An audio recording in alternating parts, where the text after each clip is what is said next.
आय वासुदेवाय हरये परमात्मने प्रणत क्लेशनाशाय गोविन्दाय नमो नमः। सदी भक्तबृंदगण, आज रघुनाथ दास गोस्वामी पादेर दंड महोत्सव गिয়েছে। আমরা এই দণ্ড মহোৎসব সম্পর্কে আজকে কিঞ্চিত আস্বাদন করব। যেহেতু মহাজনগণ বলে গিয়েছেন, যেই দিবসে যেই তিথি হয়, যে মহাত্মাগণের আবির্ভাব হন, সেই দিবসে সেই মহাত্মার জীবনী কথা আস্বাদন করিতে হয়। এতে কি হয়, সেই মহাত্মার কৃপা লাভ করা যায়। এই জন্য আমরা রঘুনাথ দাস গোস্বামী পাদের জীবনী কথা আস্বাদন করব। এখন আমরা দ্বিতীয় পর্বের কথা আস্বাদন করব। যেহেতু প্রথম পর্বেতে রঘুনাথ দাস গোস্বামী পাদের দণ্ড উৎসব এবং সংসার ত্যাগ করে তিনি নীলাচলে গিয়ে উপস্থিত হয়েছিলেন মহাপ্রভুর চরণে, এবং তিনি সিংহদ্বারে ভিক্ষা করে প্রসাদ গ্রহণ করতেন। তিনার পিতা জমিদার রঘুনাথকে ভালোভাবে সেবা পূজা করার জন্য, গ্রহণ করার জন্য বেশ কিছু টাকা দিয়ে কিছু লোকের কাছে দিয়ে পাঠিয়েছিলেন, যে এই টাকা খরচ করে যেন রঘুনাথ খাওয়া দাওয়া করে, সিংহদ্বারে ভিক্ষা করার প্রয়োজন নেই। কিন্তু তিনি পিতার সেই বিষয় গ্রহণ করলেন না। পিতার সেই টাকার দ্রব্য ক্রয় করে তিনি ভোজন করলেন না। কারণ বিষয়ীর অন্ন খাইলে মলিন হয় মন, মলিন মনেতে না হয় শ্রীকৃষ্ণ ভজন। এই জন্য সেটা ফেরত দিয়ে দিয়েছিলেন, যাও এই টাকা নিয়ে আমার বাবার কাছে দিয়ে দিও, আমি বাবার এক টাকাও আর গ্রহণ করব না, হাত দিব না, বরং ভিক্ষান্ন খেয়ে আমি ভালো আছি। আবার চিন্তা করলেন, যদি এই টাকা দেশে ফিরে যাওয়ার পরে সৎ কাজে না লাগে, অসৎ কাজে লেগে যায়, তাই একটা ঘর ভাড়া করলেন। করে যারা টাকা নিয়ে এসেছিলেন তাদেরকে বললেন, তোমরা এই ঘরে থাকো, খাওয়া দাওয়া করো। আর এই যে পিতা টাকা দিয়েছেন, এই টাকা দিয়ে মাসে 2 বার বৈষ্ণব সেবা দিব, ক্ষেত্রবাসী যত বৈষ্ণব আছেন তাদের সেবা দিব। আচ্ছা, তাদের সেবা দেওয়ার পর এই টাকা যতদিন থাকবে ততদিন থাকবে, টাকা শেষ হইলে পরে তোমরা দেশে চলে যাবা। তো সেই সময়ে সমস্ত ক্ষেত্রবাসী বৈষ্ণবকে নিমন্ত্রণ করিয়া ভোজন দক্ষিণা সহ মাত্র 8 টাকা খরচ হতো। কারণ সেই সময়ে 1 টাকা দিলে 8 মণ চাউল কিনা যেত। তাহলে সেই রকম সবজি তরিতরকারি, কাপড় চোপড় দান, দক্ষিণা দান সব কিছু করতে পারতেন। প্রতি মাসে 2টা করে বৈষ্ণব সেবা দিতেন, মাত্র 16 টাকা খরচ মাসে। আর অনেকগুলো টাকা পাঠিয়েছেন বাপ দাদা, বাপ কাকারা, সেই টাকায় দিয়ে মহাপ্রভু সমস্ত পার্শ্বজনকে নিমন্ত্রণ করে ভোজন করাইতেন। কিন্তু শেষ দেখা গেল মহাপ্রভু আর সেই নিমন্ত্রণ গ্রহণ করতে যান না। প্রথম কয়দিন তার কথা রাখার জন্য মহাপ্রভু নিমন্ত্রণ স্বীকার করে গিয়েছিলেন এবং ভোজন করেছিলেন নিমন্ত্রণে, কিন্তু এরপর থেকে আর নিমন্ত্রণ গ্রহণ করতে যান না। বিভিন্ন বাহানা দিয়ে, না আমার এখন সময় নেই যাওয়ার, আমার আজকে অমুক জায়গায় নিমন্ত্রণ আছে, যেতে পারবো না, এইভাবে করতেন। পরে যখন স্বরূপ গোসাইয়ের কাছে জিজ্ঞাসা করলেন, তখন জানতে পারলেন মহাপ্রভু কেন যাচ্ছেন না, ওই বিষয়ীর অন্ন খাইলে যে মলিন হয় মন, এই জন্য তিনি যেতেন না। যাই হোক, এবার রঘুনাথ দাস গোস্বামী ধীরে ধীরে সিংহদ্বার ত্যাগ করে দিলেন। ছত্রে গিয়ে প্রসাদ পান তিনি আর করেন না। প্রভুর কৃপায় রঘুনাথের চিত্তে উদিত হয়েছিল অদ্ভুত বৈরাগ্য। ক্রমশ তিনি যেভাবে জীবন রক্ষা করতে প্রয়োজন হয় সেইভাবে তিনি জীবন রক্ষার জন্য আরেকটি উপায় বেছে নিলেন। কি উপায়? সিংহদ্বারে ফেলে দেওয়া অন্ন প্রসাদ, যে সমস্ত প্রসাদগণ পচা বাসি গান্দা হয়ে গেছে, বাজারে বিক্রি হয় না, এইগুলা একটা নির্দিষ্ট স্থানে ফেলে দেওয়া হয়। সেখানে যত গরু আছে সবাইরা এসে ওখানে সেই প্রসাদটা খায়। ওখানে থেকে পরিষ্কার করে না, 3 দিন 4 দিন 5 দিন 7 দিন 1 মাসের প্রসাদও পড়ে আছে, সেখান থেকে দুর্গন্ধ বেরোয়। সেই দুর্গন্ধযুক্ত প্রসাদ যা গরুও খায় না এমন অবস্থা হয়েছে। রঘুনাথ দাস গোস্বামী পাদ সেই প্রসাদ নিয়ে আসতেন গৃহে, এনে 1 বার 2 বার 5 বার 7 বার ভালো করে যত্নের সহিত ধুইতেন। ধুইতে ধুইতে ধুইতে ধুইতে এখন নিচের একদম অবশিষ্টটা থাকে কণাটা, সেটাকে লবণ দিয়ে মিশ্রিত করে তিনি খেয়ে নিতেন। কিছুদিন পরে অনুসন্ধান করতে করতে স্বরূপ দামোদর এই কথাটা জানলেন। আর জানার পরে তিনি মহাপ্রভুকে বললেন যে রঘুনাথ এখন সিংহদ্বারের ভিক্ষাও ছেড়ে দিয়েছে, এখন এইভাবে সে জীবনযাপন করতেছে এবং ভজন করতেছে। সে ওই যে বলেছিলেন মহাপ্রভু ভালো না খাইবে ভালো না পরিবে, এই জন্য ভালো বস্তু আর তিনি গ্রহণ করছেন না। যেদিন মহাপ্রভু গোবিন্দের মুখ থেকে এই বার্তা শুনলেন, তখন মহাপ্রভু বলছেন তাহলে গিয়ে দেখতে হবে সেই সমস্ত দ্রব্য সে কিভাবে খায়। আস্তে আস্তে মহাপ্রভুর আনা হয়েছে। যখন সে প্রসাদ খাবে বসেছে, এমন সময় মহাপ্রভু গিয়েই সেই পাতের মধ্যে 1 ঝাপটা মেরেছেন হাত দিয়ে। কাহা বস্তু খাও সবে আমা না দেও কেন? বাস্তবে তো আমরা যা কিছু গ্রহণ করব ভগবানকে নিবেদন করেই তো খাবো, কিন্তু সেই বস্তু তো ভগবানকে নিবেদন করা যাবে না, কারণ উত্তম বস্তু ভগবানকে নিবেদন করতে হয়। আর যে বস্তু একবার জগন্নাথের ভোগ লেগে গেছে, লেগে গিয়ে আনন্দবাজারে বিক্রি হয়েছে, সেই প্রসাদ এনে দিয়েছে, সেটা তো আর দ্বিতীয়বার ভোগ লাগানো যায় না। তথাপিও মহাপ্রভু বলছেন কাহা বস্তু খাও সবে আমা না দেও কেন? এত বলি 1 গ্রাস করিলেন ভক্ষণ। ওইখান থেকে সেই প্রসাদ 1 গ্রাস গ্রহণ করলেন। আর গ্রাস লইলে স্বরূপ হাতেতে ধরিলা, তোমার যোগ্য নয় বলিয়া কারিয়া নিলা। এই প্রসাদ খাওয়া তোমার যোগ্য নয়, দাও, এটা ছেড়ে দাও, এটা আমরা খাবো। প্রভু কহি নীতি নীতি নানা প্রসাদ খাই, ওই চেয়ে সুস্বাদ আর কোনো প্রসাদেতে নাই। রঘুনাথ যে প্রসাদ খাচ্ছে, এই প্রসাদ থেকে শ্রেষ্ঠ সুস্বাদ প্রসাদ আর কিছুতেই নাই, পাওয়া যায় না। এই মতো রঘুনাথ বারবার কৃপা করে, আর রঘুনাথের বৈরাগ্য দেখিয়া সন্তুষ্ট অন্তরে ভগবান বারবার রঘুনাথকে এইভাবে কৃপা করে যাচ্ছেন একের পর এক। তার প্রতি মহাপ্রভুর যে কৃপা অন্য কারুর প্রতি এতটা হয় নাই। রঘুনাথ দাস গোস্বামী পাদ নিজেই তিনার স্বরচিত গৌরাঙ্গ স্তব কল্পতরু নামক গ্রন্থের 11 সংখ্যক নামক শ্লোকেতে উল্লেখ করে গিয়েছেন যে মহাপ্রভুর যে কৃপা তিনি পেয়েছিলেন, মহাপ্রভুর পার্শ্বদগণের মধ্যে আর কেউ সেরকম কৃপা পায় নাই। তিনি নিজেই বলে গিয়েছেন মহাসম্পদারপি পতিত মূর্ধিতা কৃপা স্বরূপেণ ইয়স্যে কুঞ্জনামপি মাং নশ্যং মুদিতম উরুঙ্গুঞ্জাহারং প্রিয়ম অপিচ গোবর্ধনম শিলা দদৌ মে গৌরাঙ্গ হৃদয়ম উদয়ামাংস্ত মদয়ন্তী।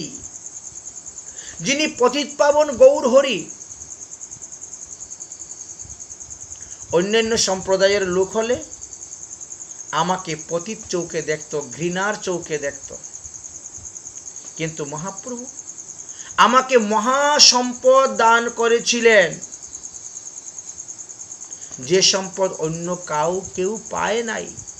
মহাপ্রভুর এত অন্তরঙ্গ পরিকরগণ থাকা সত্ত্বেও অন্যরা কেউ সেই বস্তু লাভ করতে পারে নাই যে বস্তু রঘুনাথ দাস গোস্বামী পাদ লাভ করেছিলেন। সেটা কি ছিল? গিরিরাজ গোবর্ধন শিলা। যে শিলা মহাপ্রভু সেবা পূজা করতেন, গিরিরাজ গোবর্ধন শিলা। আর গুঞ্জাহার অর্থাৎ গুঞ্জার মালা। গুঞ্জার মালা হলো রাধারানী স্বরূপ, আর গোবর্ধন শিলা হলো শ্রীকৃষ্ণ স্বরূপ। আবার বুঝা গেল? শ্রীকৃষ্ণ স্বরূপ। সেই বস্তু সহস্তে মহাপ্রভু রঘুনাথ দাস গোস্বামীর হাতে অর্পণ করেছিলেন। স্বীয় বক্ষস্থিত প্রিয় গুঞ্জামালা গোবর্ধন শিলা আমাকে প্রদান করেছিলেন। সেই গৌরাঙ্গ দেব আমার হৃদয়ে উদিত হয়ে আমায় উন্মত্ত করেছেন।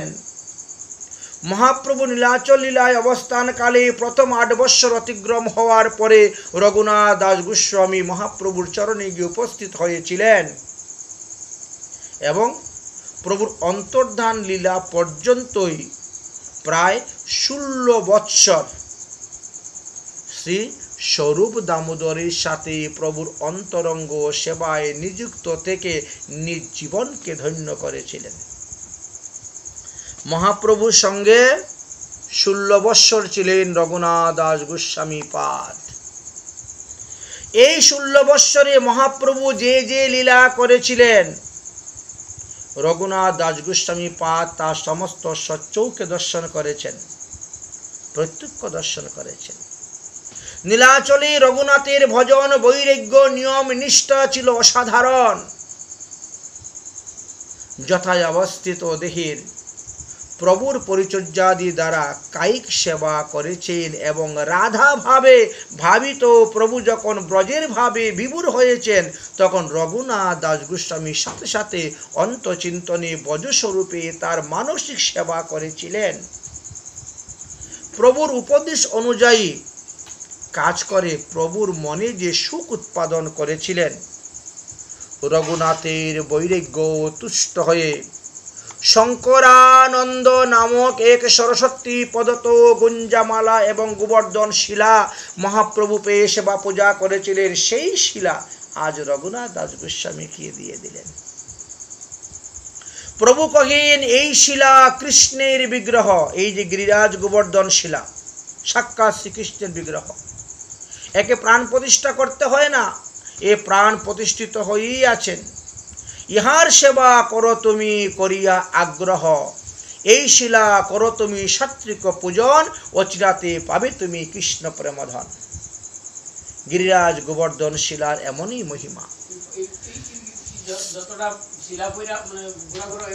শ্রী চৈতন্য চরিতামৃত গ্রন্থের অন্তলীলার 6ষ্ঠ পরিচ্ছেদের 288 নম্বর পয়ার হইতে 289 নম্বর পয়ারেতে তার বর্ণন করা আছে। অতএব গিরিরাজ গোবর্ধন পর্বতের উপরে যত পাষাণ খণ্ড আছে, এই সব গিরিধারী, সব গিরিরাজ শিলা। অতএব তাকে এনে পূজা করলেই হয়ে যায়। রঘুনাথ দাস গোস্বামী পাদ এই বস্তু পেয়ে তার আর আনন্দের সীমা রইল না। অত্যন্ত আগ্রহ এবং যত্নে রঘুনাথ দাস গোস্বামী পাদ এই গিরিধারীর সেবা করেছিলেন, কারণ স্বয়ং মহাপ্রভু স্বহস্তে তাকে এই গিরিরাজ গোবর্ধন শিলা প্রদান করেছেন। এই ভেবেই তো রঘুনাথ দাস গোস্বামী পাদ প্রেমের সাগরে ভেসেছিলেন। রঘুনাথের এই প্রেম সেবার সুখবর সংবাদ পেয়ে বড় আনন্দিত হয়েছিলেন মহাপ্রভু। বিন্দু মাত্র বাসনার লেশ ছিল না রঘুনাথ দাস গোস্বামীর মনে। আছে শুধুমাত্র কৃষ্ণ সুখের হেতু সর্বস্ব ত্যাগ। এই জন্য রঘুনাথের দ্বারা অর্পিত এই সামান্য জল তুলসী সেবাতেই গিরিরাজ গোবর্ধন শিলা বড় আনন্দিত হয়ে যেতেন। মহাপ্রভু নিজে বলেছেন, তুমি তো আগে জমিদারের ছেলে ছিলে, বৎসরে 20 লক্ষ টাকা আয় ছিল, এখন তো তুমি সব কিছু ত্যাগ করে চলে এসেছ। অতএব তোমাকে আর বেশি কিছু করে পূজা করতে হবে না। দুই দিকে দুই পত্র, মধ্যে কোমল মঞ্জুরি, এইভাবে অষ্ট মঞ্জুরি দিবে শ্রদ্ধা করি, আর কিচ্ছু লাগবে না তোমার, শুধু গঙ্গার জল আর তুলসী পাতা। চিন্তা করছেন, শিলা দিয়া গুসাই মোরে সমর্পিলা, গোবর্ধনে গুঞ্জামালা দিয়া দিলা রাধিকার চরণে। রঘুনাথ বুঝতে পারলেন এই গিরিরাজ গোবর্ধন শিলা কোনো সাধারণ শিলা নয়, এই শিলার দ্বারা ভগবান আমাকে গিরিধারীর চরণে অর্পণ করে দিয়েছেন, আর এই গুঞ্জামালার দ্বারা তিনি রাধারানীর চরণে আমাকে অর্পণ করে দিয়েছেন। শ্রী গৌরাঙ্গ মহাপ্রভুর প্রেরণা দিয়েই রঘুনাথ দাস গোস্বামী শ্রী অভিন্ন কলেবর করুণার রসে বিগলিত মূর্তি প্রভু নিতাই চাঁদ এবং ভক্তবৃন্দের করুণার ভাজন করেছিলেন। এই প্রকারে কঠোর নিয়ম নিষ্ঠার সাথে দীর্ঘ 16 বৎসর কাল শ্রীমৎ মহাপ্রভুর চরণ প্রান্তে অবস্থান করে মহাপ্রভুর দিব্য উন্মাদ লীলা তিনি দর্শন করেছিলেন। তারপরে হঠাৎ একদিন নীলাচলের পূর্ণ শশী হলেন অন্তঃস্থিত, মানে মহাপ্রভু নিত্যধামে চলে গেলেন, অন্তর্হিত হয়ে গেলেন। স্বরূপ দামোদর কিছুদিনের মধ্যেই লীলা সংবরণ করলেন। রঘুনাথ দাস গোস্বামীর মাথায় যেন বাজ পড়ল, মহাপ্রভু চলে গেছেন, স্বরূপ দামোদর এবার কি করা যায়? যে ভজন নিষ্ঠার সংকল্প গ্রহণে শ্রীপাদের চিত্তে শ্রী রূপ সনাতনের স্মৃতি উঠে জেগেছিল সুদৃঢ়, তাই তিনি হয়েছিলেন অতিশয় বিভোলা। যাদের সাক্ষাৎ করুণায় শ্রী রঘুনাথ দাস গোস্বামী পাদের ভজন সাধনের মূল ভিত্তি ছিল, তাদের অন্তর্ধানে রঘুনাথের জীবনটা অসার হয়ে গেল। আমি কোথায় যাব, কার কাছে যাব, এই চিন্তার মধ্যেই পড়ে গেলেন। তখন স্থির করলেন তাহলে শ্রীধাম বৃন্দাবনে যাই। তিনার কাছে মহাপ্রভু অন্তর্ধানের পরে মনে হচ্ছে যে সারা বিশ্বটা অন্ধকার হয়ে গিয়েছে, তাদের বিহনে ভজন তো সুদূর পরাহত, যেন প্রাণ ধারণই অসম্ভব হয়ে পড়েছে। দৈন্যবরে শ্রীপাদ বললেন, স্বরূপ গোস্বামী শ্রীপাদ রূপ সনাতন আদির প্রিয়জন কর্তৃক পরিত্যক্ত হয়ে আমি হিতাহিত জ্ঞানশূন্য হয়ে পড়েছি। মহাবিরহে প্রাণ ত্যাগের সংকল্প নিয়ে বৃন্দাবনে আগমন করলেন, কিন্তু শ্রী রূপ সনাতন বললেন যে না, প্রাণ ত্যাগ করিও না। শ্রী রূপ সনাতনের আদেশে সেই সংকল্প ত্যাগ করে রাধাকুণ্ডের তটে বসে তিনি ভজন আরম্ভ করলেন। ভজন রসে মগ্ন হয়ে গেলেন। আজও পর্যন্ত রঘুনাথ দাস গোস্বামী পাদের গদ্দি সেই রাধাকুণ্ডে আছে। 16 বয়স কইল অন্তরঙ্গ সেবন মহাপ্রভুর, স্বরূপের অন্তর্ধানে তিনি আইলা বৃন্দাবন। বৃন্দাবনে দুই ভাইয়ের চরণ দেখিয়া, অর্থাৎ রূপ সনাতনের, গোবর্ধনে তেজিব দেহ ভিগুপাত করিয়া এই সংকল্প নিয়েছিলেন রঘুনাথ দাস গোস্বামী পাদ। গোবর্ধনে তেজিব দেহ ভিগুপাত করিয়া, এই তো নিশ্চয় করি আইলা বৃন্দাবনে, আসি রূপ সনাতনের বন্ধিলা চরণে। তবে দুই ভাই তারে মরিতে না দিলা, নিজের তৃতীয় ভাই করিয়া নিকটে রাখিলা। রূপ সনাতন বললেন, আমার ভাই অনুপন মারা গিয়েছে, অতএব আজ থেকে তুমি আমার তৃতীয় ভাই, অতএব তুমি দেহত্যাগ করবে না। তুমি এই ভিগুপাত করার যে চিন্তা করেছিলে গোবর্ধন পর্বত থেকে, কিন্তু সেটা ত্যাগ করো। মহাপ্রভু লীলাযত বাহির অন্তর দুই ভাই তার মুখে শুনেন নিরন্তর। এই 16 বৎসরের মধ্যে মহাপ্রভুর সঙ্গে যে যে লীলা হয়েছিল, সেই সমস্ত লীলা কথা সনাতন গোস্বামী পাদ, রূপ গোস্বামী পাদ, রঘুনাথ দাস গোস্বামীর পাদ থেকে শুনতেন। এবং এর পূর্বে যে যে লীলা রূপ সনাতনের সঙ্গে হয়েছিল, সেইগুলা তারা দাস গোস্বামীকে বললেন। ক্রমশ রঘুনাথের ভজনের নিয়ম আরো ধীরতা বেড়ে গেল। 7.5 প্রহর স্মরণ লীলা করেন, 7.5 প্রহর। 8 প্রহরে তো দিন রাত, 1 প্রহর সমান 3 ঘন্টা, 3 × 8 = 24 ঘন্টা। তাহলে 7.5 প্রহর মানে 22.5 ঘন্টা। 22.5 ঘন্টায় তিনি ভগবানের ভজনে স্মরণ। আহার নিদ্রা মাত্র 4 দণ্ড।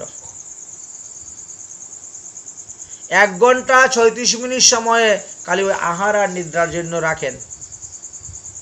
কোনোদিন ভজনের আবেশে সেটাও হয় না। কিরকম ভজন করছেন, অদ্ভুত তাহার বৈরাগ্য। শ্রী দাস গোস্বামী পাদের সাধক আবেশ পরম দৈন্য ভরে নিজেকে অজাত রীতি ভক্তিতে লাভ করেছিলেন। তিনার মতন ভজন করেছে খুব কম। পাষাণে লেখা যেমন তিনার ভজনের নিয়মগুলা, সাধারণ সাধক জ্ঞানে ভজননিষ্ঠমূলক নিয়ম পালনের দৃঢ় সংকল্প গ্রহণ করেছিলেন। রঘুনাথের নিয়ম যেন পাষাণের লেখা। পাথরের মধ্যে লেখা থাকলে হাজার হাজার বছর গেলেও সেটা লুপ্ত হয় না, সেই রকমভাবে উনার নিয়ম ছিল। তার নিয়ম পালনের দৃঢ়তা সম্পর্কে ভক্তি রত্নাকর গ্রন্থের 6ষ্ঠ তরঙ্গতে উল্লেখ করা আছে। তিনি কিভাবে ভজন করতেন। অতি কীর্ণ শরীর দুর্বল ক্ষণে ক্ষণ করে হে ভক্ষণ কিছু 2-4 দিনে। যদ্যপিও সূক্ষ্ম দেহ বাতাসের মতো হালকা হেলায়, তথাপিও নির্বন্ধ ক্রিয়া সব সমাদায়, কিন্তু নিয়ম ভাঙ্গেন না। ভূমি পরি প্রণামী উঠি নাহি পারে, হিতে সে নিষেধ কিছু না করে তারে। ভূমিতে দণ্ডবত দিলে পরে উঠতে পারেন না, লোকে নিষেধ করে তাও শুনেন না। প্রতিদিন 1000 বৈষ্ণবের নাম উচ্চারণ করে প্রণাম করতেছেন, সাষ্টাঙ্গে প্রণাম, দণ্ডবত দিচ্ছেন। চিন্তা করছেন, ভূমি পরি প্রণমিয়া উঠিতে নাহি পারে, হিতে সে নিষেধ কিছু না করে তারে। অনুকূল হইলে প্রসন্ন বারবার দেখিয়া, সাধনা গ্রহ দেখিহে চমৎকার।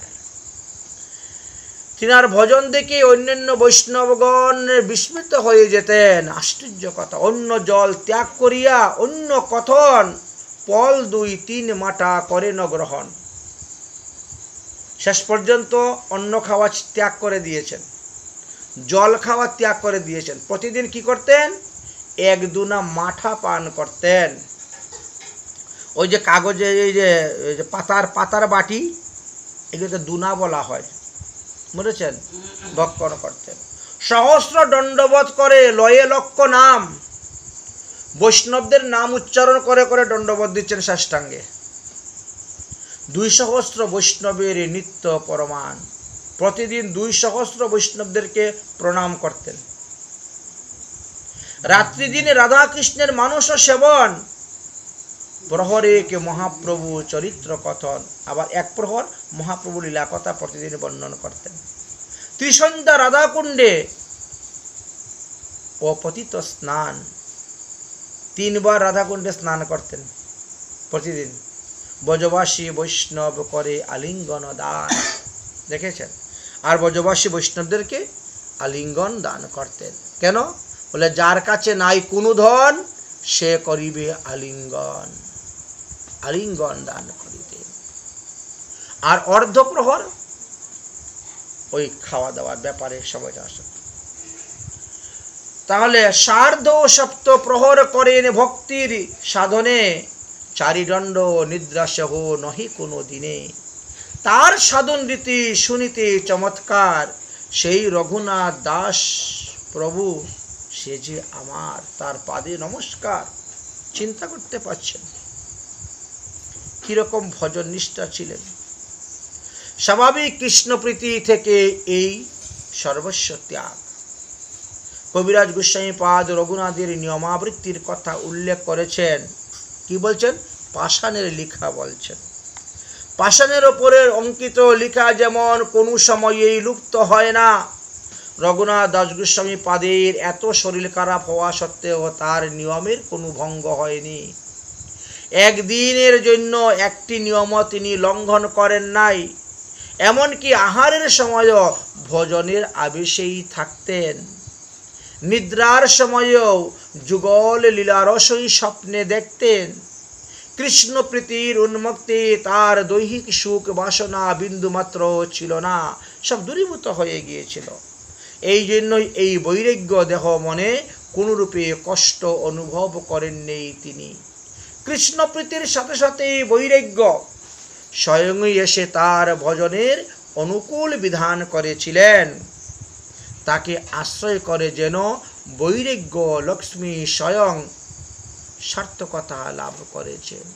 এইভাবে ক্রমে ক্রমে ভজন রাজ্যে ত্যাগ বৈরাগ্য এবং তার বাতাবরণ সৃষ্টি করেছিলেন রঘুনাথ দাস গোস্বামী। তার অতুলনীয়, কোনো তুলনা করা যায় না। ক্রমশ অন্তর্মনা রঘুনাথ দাস গোস্বামী সাধনের প্রতিষ্ঠিত হলেন রাধা কুণ্ডের তীর। তিনি সর্বদা শ্রী যুগল লীলায় থাকতেন, ধ্রুবা অনুসাগরে ভাসমান থাকতেন।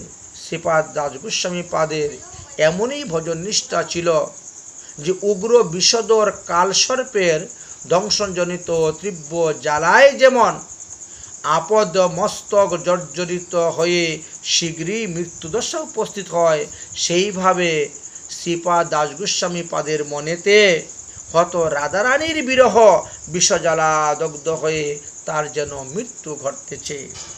এটা বিলাপ কুসুমাঞ্জলি গ্রন্থ পড়লে পরে জানা যায়। শ্রীমতী রাধারানীর কৃপালাভ তিনি করেছিলেন। শ্রীমতী রাধারানীর চরণলগ্ন লাক্ষারসই শ্রীপাদের মৃত সঞ্জীবিনী ছিল। তাই অন্য কোনো উপায়ে এই জ্বালাময় মৃত্যু নিবারণ হতো না। তাই রাধারানীর চিন্তাতে সমস্ত থাকতেন, একান্ত ভাবে থাকতেন। অন্য কোনো উপায়েই এই জ্বালাময় মৃত্যু তার নিবারণ হতো না। তাই একান্ত প্রার্থনা যেন হিষ্টের চরণে অনর্গল তিনার থাকত। শ্রীমদ্ ভগবদ গীতাতে যেমন ভগবান বলেছেন, যে ভক্ত আমায় মন বুদ্ধি অর্পণ করেছে তিনি আমার প্রিয়। কিন্তু রাধা দাস্য তো আরো কঠিন। তন্ময় না হলে হবে না এই রাধা দাস্য। কুণ্ড তীরে অনাবৃত স্থানে রঘুনাথ দাস গোস্বামী ভজনাবেশে মগ্ন আছেন। হৃষ্টদেব পিছন থেকে ভক্তির ভাব মাধুরী আস্বাদন করছেন শ্রীমতী রাধা রানী। কুণ্ডের তীরে বাঘ এসে গেছে জল পান করতে। রঘুনাথ দাস গোস্বামীর পাশে বসেই বাঘে জল পান করে চলে গেল, অথচ রঘুনাথ দাস গোস্বামী কিছুই জানতে পারলেন না। অনতি দূর থেকে সনাতন গোস্বামী পাদ দেখতে পেলেন এই ব্যাপারটা। তিনি লক্ষ্য করেন, সর্বনাশ, ঠাকুর রক্ষা করেছেন, না হলে তো এখনই তাকে বাঘে খেয়ে চলে যেত। এই অনাবৃত স্থানে বসে ভজন করা যাবে না। অহে রঘুনাথ, তুমি একটা কুটিয়া বানাও। কুটিয়া বানিয়ে সেই কুটিয়ার মধ্যে ভজন করো। কায়িক বাচিক মানসিক কোনো রকমের যে তিনার কোনো বাসনা ছিল না। কিন্তু সনাতন গোস্বামীর বারবার অনুরোধ করতে করতে করতে করতে তারপরে তিনি একটা কুটিয়া বানাইলেন। কুটিয়া বানিয়ে সেই কুটিয়ায় তিনি ভজন করতেন। কখনো তিনি রাধাকুণ্ডের তীরে বসে ভজন করতেন। ভজনের আবেশে বুঝতে পারতেন না কখন দুপুর হয়েছে, এত প্রচণ্ড রুদ্র, এত গরম অনুভব হতো না। কিন্তু রাধারানী আকাশমার্গ থেকে কাপড় দিয়ে তাকে ছায়া দিতেন। রঘুনাথ দাস গোস্বামীকে ছায়া দিতেন তিনার ভক্তকে। আহা, শ্রী রাধা বিরহের মূর্তি শ্রীপাদ গোস্বামী কুণ্ড তীরে পরে থেকে স্বীয় স্বামিনীর বিরহে রুদন করতেন অহনিশি। বিরহের আতিশয্যায় তার প্রাণ রক্ষার আর কোনো উপায় ছিল না। তাই ভক্তিমহী আরতিমহী ভজন বর্ষণা সেই রাধারানী এসে তাকে কৃপা করিতেন। প্রেম উৎকণ্ঠা দৈন্য আকুতি তার হৃদয়টিকে নিয়ে তিনি কৃষ্ণ ভাবনায় ব্যাকুল হয়ে পড়তেন। রঘুনাথ দাস গোস্বামী পাদের হৃদয় যেমন গঙ্গোত্রী নদীর মতন সেই ব্রদ মাধুরী রস মন্দাকিনীর ন্যায় প্রবাহিত হইতে শুরু হইত। শ্রী শ্রী রাধা মাধবের এই প্রেম রসু সিন্ধু লীলার মধ্যে তিনি ডুবে যেতেন। শ্রীকুণ্ডে রাধারানীর কৃপা অনুরাগের আকাঙ্ক্ষার আকতিতে রঘুনাথ দাস গোস্বামী সর্বদা ক্রন্দন করতেন আর তিনি প্রার্থনা করতেন। দিব্য কাব্য স্বরূপ স্তুবাবলী এবং দান কেলি চিন্তামণি এবং মুক্তা চরিত্র এই সমস্ত গ্রন্থ পড়লে পরে দেখবেন রঘুনাথ দাস গোস্বামী পাদ কিভাবে ভজন করেছিলেন। রঘুনাথ অবিধেয়স্য তয়ুমিত্র তৌ মিশযুক্তম স্তুবমালা দানব মুক্তা রচিতং কীর্তনোদিতম। যে চৈতন্য মহাপ্রভুর প্রেরণায় কৃপাতে হিরণ্য এবং গোবর্ধনের কুলগৌরব রঘুনাথকে পাগল করে ঘর থেকে বাহির করে নিয়ে এসেছিল, সেই স্বরূপের রস ব্রজরস শৃঙ্গার আস্বাদনের বিগ্রহ গিরিধারী সাক্ষাৎ লাভ করেছিলেন, ভজন করেছিলেন, তার ভজনের কথা এই সমস্ত গ্রন্থের মধ্যে উল্লেখ করে গিয়েছেন। যেই সমস্ত গ্রন্থ পড়লে পরে নয়নের জল আর ধরানো যায় না।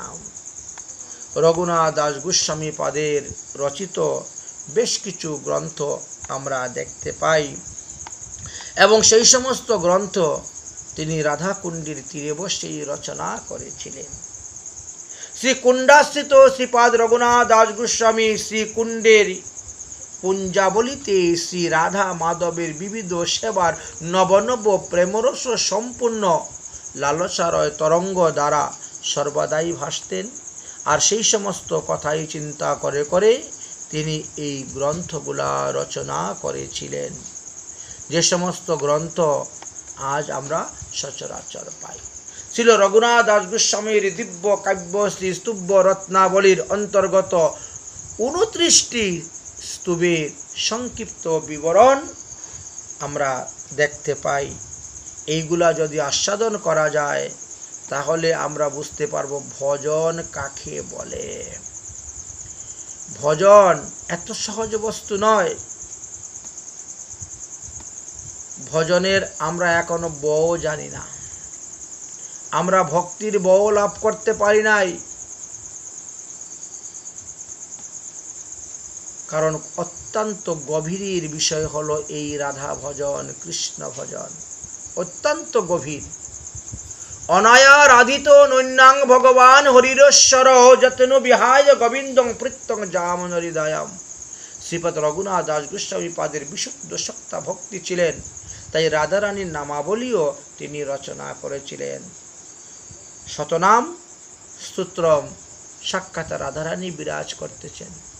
কৃষ্ণের শতনাম তো আপনারা সবাই সব জায়গায় পান, কিন্তু রাধার শতনাম সর্বত্র পাবেন না, সব জায়গায় পাওয়া যায় না। রঘুনাথ দাস গোস্বামী পাদ তিনি এই রাধার শতনাম রচনা করেছিলেন, লিখেছিলেন। রাধারানীর অষ্টক রচনা করেছেন। এইভাবে রাধা কৃপা লাভ করে তিনি বহুদিন যাবৎ রাধা কুণ্ডে বাস করতেন। দেখতে দেখতে এক ব্রজবাসী তিনার শিষ্যত্ব গ্রহণ করেছিল। সেই ব্রজবাসী চিন্তা করল যে প্রতিদিন এক দুনা মাটা খেয়ে থেকে ভজন করেন, এতে তো বড় কষ্ট হচ্ছে, তাহলে কাজ করব, আমি একটা বড় করে দুনা বানাবো। যেহেতু এক দুনাই তিনি পান করবেন, তাহলে বড় করে দুনা বানাবো। এই বলে তিনি কি করছেন, সখীস্থলী নামে একটি জায়গা আছে আমাদের বৃন্দাবনে, সেই সখীস্থলীতে গিয়ে বড় বড় পাতা এনে বিরাট বড় করে একটা দুনা বানিয়েছেন। বানিয়ে এক দুনা মাটা রেখে দিয়েছেন। রঘুনাথ দাস গোস্বামী পাদ ভজন থেকে উঠেছেন, মাটা পান করবেন। আরে এত বড় দুনা, এত বড় দুনা তুমি কোথায় পেলে? বলছেন সখীস্থলী থেকে এনেছি। যেই শুনছে সখীস্থলীতে এনেছি, ফেলো ফেলো এটা, এই দুনা দিয়ে আমি মাটা পান করবো না। কেন? আর এই সখীস্থলীতে তো চন্দ্রাবলী থাকে। চন্দ্রাবলী হলো রাধারানীর বিপক্ষীয় সখী। সে আমার রাধাকে কত কষ্ট দিয়েছে, কত দুঃখ দিয়েছে।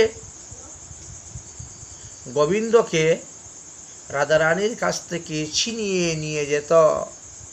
অতএব আমি সেই কানের দুনা দ্বারা মাঠা পান করব না, ফেলে দিয়েছেন। চিন্তা করতে পারছেন কিরকম ভজন নিষ্ঠা। একবার রঘুনাথ দাস গোস্বামী পাদের খুব অর্জীনতা হয়েছে, বদহজম, খুব কষ্ট পাচ্ছে। মথুরার থেকে ডাক্তার আনা হয়েছে। দেখেন কি হলো, ডাক্তার বলছে আজকে 2400 লেচ্চ পেয় খুব বেশি খেয়ে নিয়েছেন, ভাজা বড়া, তেল ঘি বেশি খাওয়া হয়েছে, এই জন্য তিনার এই অর্জীনতা হয়েছে। সবাই বলছে ডাক্তার বাবু উনি তো একদুনা মাঠা ছাড়া আর কিচ্ছু কোনোদিনও পান করেন না, আর আপনি বলে আমি তো পরীক্ষা করে এইগুলো পাচ্ছি, আমি তো পরীক্ষা করে এইগুলো পাচ্ছি। কি যে বলেন আপনি, উনি তো একদুনা মাঠা ছাড়া কিছুই খান না। ডাক্তার চলে যাওয়ার পরে সবাই সমালোচনা, কি ব্যাপার ডাক্তারের কি মাথা খারাপ হয়েছে, আজ এতটা বৎসর হয়েছে একদুনা মাঠা ছাড়া কিছু পান না, এখন কেমন করে। তখন তিনি বলেন আমি আজকে মনে মনে একটু রান্না করেছিলাম, করে ভগবানের ভোগ দিয়েছিলাম, মনে মনে মনে মনে রান্না করে বিভিন্ন রকম আইটেম রান্না করে ভগবানকে ভোগ দিয়েছি, আর তারপরে মনে মনেই সেখান থেকে একটু প্রসাদ আস্বাদন করেছিলাম। চিন্তা করছেন কিরকম তিনি ভক্ত ছিলেন।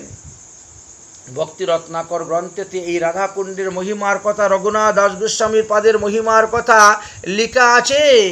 অহে শ্রীনিবাস এই নিশ্চয় তার চিহ্ন, রাধাকুণ্ডে বাস রঘুনাথে কৃপাত হইতে, শ্রীকুণ্ড গোবর্ধন শিলা গুঞ্জমালা, রঘুনাথের এই সব সেবার সুপ্রচার, পরম উজ্জ্বল কুণ্ডে বৃক্ষলতাগণ, দেখো রাধা কুণ্ড শ্যামকুণ্ড দয়েরও মিলন, এই মালিহারি কুণ্ড অহে শ্রীনিবাস, মুক্তামালা ছলে হেতা প্রভুর অদ্ভুত বিলাস, মুক্তা চরিত্র গ্রন্থ এইসবে বিচার বর্ণিয়াছেন রঘুনাথ দাস কৃপা করিবার। মুক্তা চরিত্র তো আমরা জানতামই না রঘুনাথ দাস গোস্বামী পাদ যদি না থাকতেন। এইভাবে একের পর এক যে যে লীলা তিনি সচ্চুকে দর্শন করেছিলেন, সেই সমস্ত লীলা কথা তিনি গ্রন্থে প্রচার করে গিয়েছেন। একবার এক বিরাট বড় শেঠ অনেক টাকা পয়সা নিয়ে যাচ্ছেন বদ্রীনাথ, বদ্রীনাথের মন্দির বানাবেন। বদ্রীনাথ ভগবান সেই শেঠকে স্বপ্নে দেখালেন, রে আমার মন্দিরে এনে বানাতে হবে না, যাও রাধাকুণ্ডে গিয়ে রঘুনাথ দাস গোস্বামী পাদের কাছে এই টাকা দাও, দিয়ে বলো কুণ্ড সংস্কার করার জন্য। রাধাকুণ্ড শ্যামকুণ্ড তো মাটি ভরে যাচ্ছে, এটা ভালো করে খোদাই করে পুকুর কেটে চতুর্দিক পাথর দিয়ে বাঁধানোর জন্য এই টাকা নিয়ে দিয়ে আসা। চিন্তা করতে পারছেন কিরকম ভগবত কৃপা লাভ করেছিলেন। এইভাবে তিনি সেই ভগবত কৃপা লাভ করেছিলেন। তারপরে কি হলো, সেই শেঠ আসলো, এসে জিজ্ঞাসা করছে এখানে রঘুনাথ দাস গোস্বামী নামে কে আছেন? বলে আমি তো রঘুনাথ। কেন?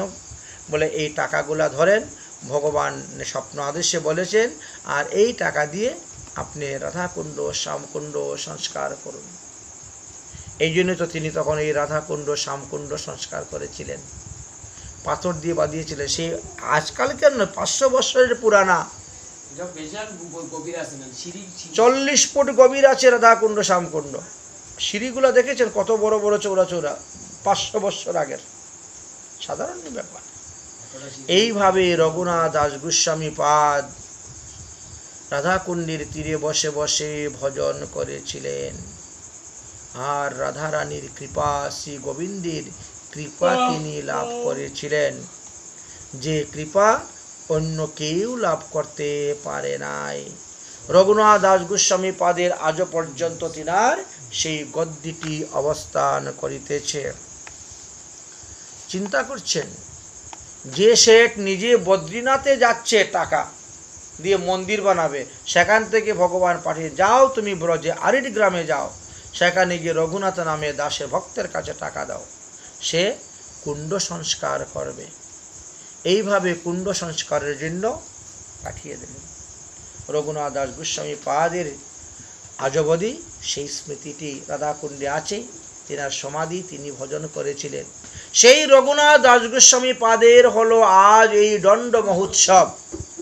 তাই আজকের দিবসে চিরা, দধি, কলা, চিনি, কর্পূর, ঘৃত, মধু ইত্যাদি মিশ্রিত করে চিরাভোগ ভগবানকে দিতে হয়, দিয়ে সেই প্রসাদ বিতরণ করতে হয়।